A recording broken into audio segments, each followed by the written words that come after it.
Hello and welcome to another review, and today I'm doing a movie review, something I haven't done, I think, since the Batman, honestly. And I wanted to do this movie review because I just, I walked out of both Doctor Strange and Thor, and I just didn't like either of those and didn't have enough passion to really talk about them. And I just got out of Black Adam, and I have to say, I have way more interest and way more to say about Black Adam than I did about those two Marvel movies this year. And honestly, Black Adam, I'll say off the cuff at the top of this video, it's a fucking fantastic movie. I had a really good time with it. Is it perfect? No. Does it change the hierarchy of the DCEU? Not at all, but it's a fucking blast. The Rock has been trying to make this movie for 15 years. He's been attached to it since 2007. And it's gone through, I'm sure, a multitude of different directors, writers, screenplay rewrites, until the current iteration, which is, it's fitted into the DCEU, which is kind of like it was dead, and now Warner Brothers wants to resurrect it. Very clearly, they want to resurrect it, which we'll talk about in a minute. I'm going to try and keep this review as spoiler-free as possible, but there are some elements of this movie that I do have to mention. So let's talk about the positives of Black Adam. As I walked into Black Adam, I was not excited. There was one reason that got me to go to the theater to see this movie, and it is because The Rock kind of leaked what the end credit scene was, which we'll talk about that in a minute in a very brief spoiler section, but that was enough for me, kind of a jaded DC movie fan, outside of the realm of Batman, to be like, no, maybe I should go see this one in the theater. But I have to say, my biggest problem going into this movie was seeing The Rock as a superhero. He's already a real-life superhero to everyone. I mean, look at his roles in the Fast and Furious franchise, some of his other solo roles. He is a real-life superhero to so many. So putting him in a costume of any kind just kind of puts it too on the nose for me. But I have to say, coming out of this movie, I kind of ate my words. He actually really killed it as Black Adam. Now, is he still playing The Rock in a superhero suit? Absolutely. But he's having a fucking blast playing this character, and he really gives it his all, and you can tell he has passion for this character, and I think that's why a lot of the movie really, really works, especially when you get around some of the pitfalls and traps and tropes of what they do with the story in this movie. But the other big, bright, shining star of this movie is the character development with characters that honestly are B, C, and D level DC characters that are not household names. So you have Hawkman, who is probably the one that would be the most recognizable for fans that maybe don't watch a lot of DC stuff. You have Dr. Fate, and then you have Atom Smasher, which I don't think a lot of people even know who that is, and Cyclone. So you have, your B level in Hawkman, I'd say C level in Dr. Fate, I almost said Dr. Strange, and then D level in Atom Smasher and Cyclone.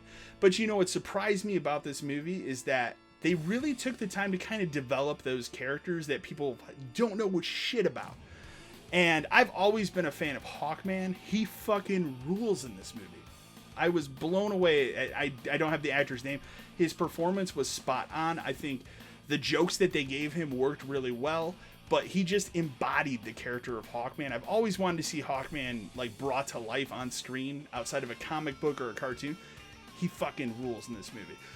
The other person that I really have to give a shout out to, and I knew this going in because almost every critic review out there, even the ones that bash the movie, say this performance is great. Pierce Brosnan as Dr. Fate. Another awesome, fantastic character, and they did a great fucking job in this movie with him. Again, Pierce Brosnan is in his 70s. I believe he's in his 70s. And he's not actually the dude that's flying around in that suit. They do a pretty good job with the CG. But he has some great scenes, some great one-liners, and he really embodies the character. You don't feel like he's, a former James Bond in this movie. You feel like he really actually is Dr. Fate. So I have to give it credit. They actually took the time to really develop those characters. So with all those things, I'd also say the action sequences are spectacular. Great CG pretty much all the way around, except for one thing which I'll talk about in the negatives. But there's great action. I mean, if you wanted to see The Rock show up and just fuck up a bunch of people, I'm talking ripping people to shreds, in a way that some people always want to see Superman go that way, but he won't because he's fucking Superman.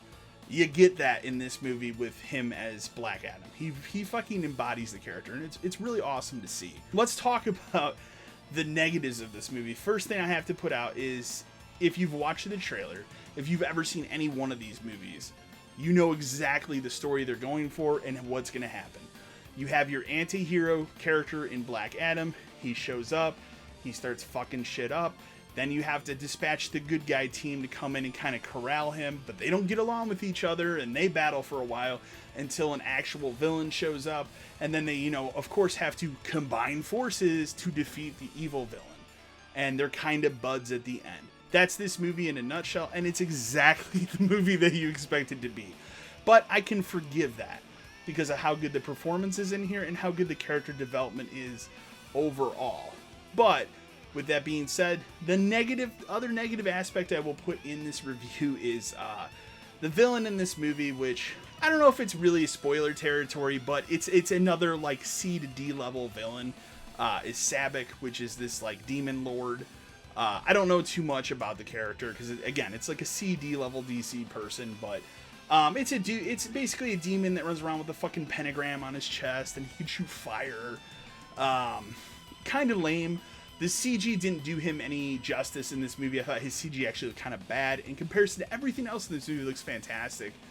And he doesn't really get a lot of time to like develop as a villain. He's just kind of the threat that's there they need to take down to have a common enemy. DC does this all the time, at least in their theatrical cuts of movies. Very famously, the Justice League, Whedon cut in 2017, which obviously was heavily redeemed last year in the Zack Snyder cut. But this happens all the time in DC movies. It's a problem. It still isn't working. We need to develop villains a lot more on a Batman level for DC. That's kind of it for negatives. Like, other than that, it's a really fucking fun movie. It's a blast. The Rock is really passionate about this character. It shows in his performance. And I think a lot of people going to this movie are going to have a great fucking time. They're going to enjoy it from beginning to end. I'm giving it a B+. With that being said, I do want to talk brief spoiler about the end credit scene. So if you haven't seen the movie, if you didn't let The Rock spoil it for you, because he did a week before this movie came out, there's a massive end credit sequence, which basically, and spoilers now, confirms that Henry Cavill is still Superman. He shows up. They're obviously teasing either a team up or a versus fight or something in the future. So obviously the Black Adam character is not going to go anywhere. DC and Warner Brothers are banking on, The Rock to really bring DC back to the forefront, and they might be able to do it, but to bring my favorite Superman outside of Henry Cavill back is fucking fantastic. So, it's a little weird though, because Black Adam is more of a Shazam character, and to have him go up against Superman and ignore Shazam when there's already a film franchise of Shazam, the second one's coming out in a couple months, like, that part is a little weird to me. But, and also, it was kind of ridiculous that they leaked this, The Rock of all people. I mean, if you hadn't told me and I went into this movie blind, I didn't know, I would have lost my shit in the theater, because I have wanted to see this man come back as Superman for 5 fucking years, dude. And the fact that we're doing it is incredible. So I wanted to briefly put that out there. I really think the reason why The Rock leaked it is I think they probably had some sort of marketing meeting and they said, well, hey, this movie's not hitting the numbers, the predicted numbers we want it to hit. What can we do to get those jaded DC fans into the seats for this movie? And The Rock said, fuck it, I'll just talk about Superman. And it worked because it got me into a seat to see the movie. So, but that's it. B+ for the movie. Let me know in the comments below if you saw it, if you liked it. Remember to like, share, and subscribe to the channel. And as always, until next time.